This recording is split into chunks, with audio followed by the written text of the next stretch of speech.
जय मित्रांनो, तर आता सध्या आपल्या पोलीस भरतीची मैदानी चाचणी चालू आहे. तर आता छत्रपती संभाजीनगर सारखा जिल्हा असो, त्याच्यानंतर भंडारा जिल्ह्यासारखा जिल्हा असो, त्याच्यानंतर सोलापूर सिटी सारखा जिल्हा असो, अशा काही जिल्ह्यांची मैदानी चाचणी संपलेली आहे. त्याच्यानंतर काही जिल्ह्यांची मैदानी चाचणी ही 2 ते 3 दिवसामध्ये पूर्णपणे आटपून जाईल. तर आता अशा जिल्ह्यांची लेखी परीक्षा नेमकी कधी होईल, कारण की आता जिथं अर्जसंख्या कमी आलेली आहे, तिथं जागा पण कमी आहे, तर अशा जिल्ह्यांची लेखी परीक्षा नेमकी कधी होईल. तर आता आता जर टप्प्याटप्प्याने जर लेखी परीक्षा झाली, तर आता नक्कीच अशा जिल्ह्यांची लेखी परीक्षा, जिल्हा पोलीसची लेखी परीक्षा ही 5 ते 10 मार्चच्या दरम्यान आपली लेखी परीक्षा होऊ शकते.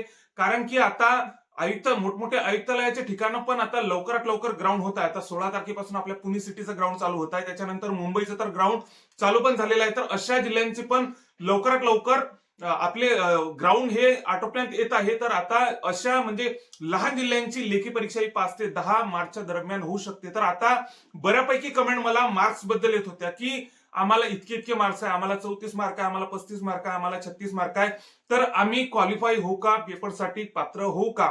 तर आता तुम्हालाच हे मार्क्स कमी पडाले नाही, तर बऱ्यापैकी मुलांना हे मार्क्स कमी पडालेले आहेत. या भरतीमध्ये बऱ्यापैकी 100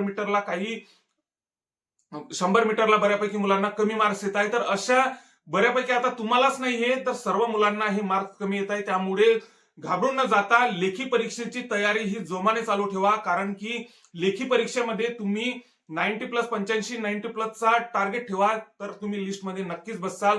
त्यामुळे जितकं तुम्हाला पर्सेंटेज देता येईल तितकं तुम्ही या भरतीला द्या. कारण की पुढची भरती कधी निघेल, काय निघेल, SRPF, कारागृह याच्यावरती बसू नका. जिल्हा पोलीसचं आपलं टार्गेट असते, बऱ्याच सर्वच मुलांचं जिल्हा पोलीसचं टार्गेट असते. त्यामुळे जिल्हा पोलीसचं टार्गेट ठेवा आणि अभ्यासाची गती चांगली वाढवा. त्यामुळे आपली फक्त इतकं दिमागात ठेवा की 5 ते 10 मार्चच्या दरम्यान आपली लेखी परीक्षा होऊ शकते. इतकं टार्गेट ठेवून चला, कारण की आता इतकाही काही वेगळा उशीर होणार नाही आपल्या लेखी परीक्षेसाठी. त्यामुळे गाफल न राहता आपल्या अभ्यासाची गती वाढवून ठेवा. तर आता ज्यांना कमी मार्क्स आलेले आहेत मैदानी चाचणीमध्ये, तर त्यांनी पण नक्कीच, आता मुलींसाठी मी स्पेशली सांगतो, तर मुलींना जर 25 मार्काच्या वरती जर मार्क्स असतील तर त्यांनी नक्कीच, आता आपण मागच्या लिस्ट पण बघत आलो, आता पण बघसालच की मिरिट ही नक्कीच लेखी परीक्षेसाठी बसण्यासाठी मिरिट ही महिलांची पण नक्कीच कमी लागणार आहे. त्यामुळे अभ्यासाची गती वाढवा, अभ्यास सोडू नका. मधात ग्राउंड जर कमी आला असेल तर नक्कीच अभ्यास सोडू नका, होप सोडू नका. त्यामुळे आता जशा काही आणखी याच्या प्रॉपर लेखी परीक्षेबद्दलच्या असो की काही अपडेट असतो, तर आपण आपल्या चॅनलवर टाकणार आहे. त्यामुळे ज्यांनी आतापर्यंत आपल्या चॅनलला सबस्क्राईब केलं नसेल त्यांनी नक्कीच आपल्या चॅनलला सबस्क्राईब करून घ्या. जय हिंद.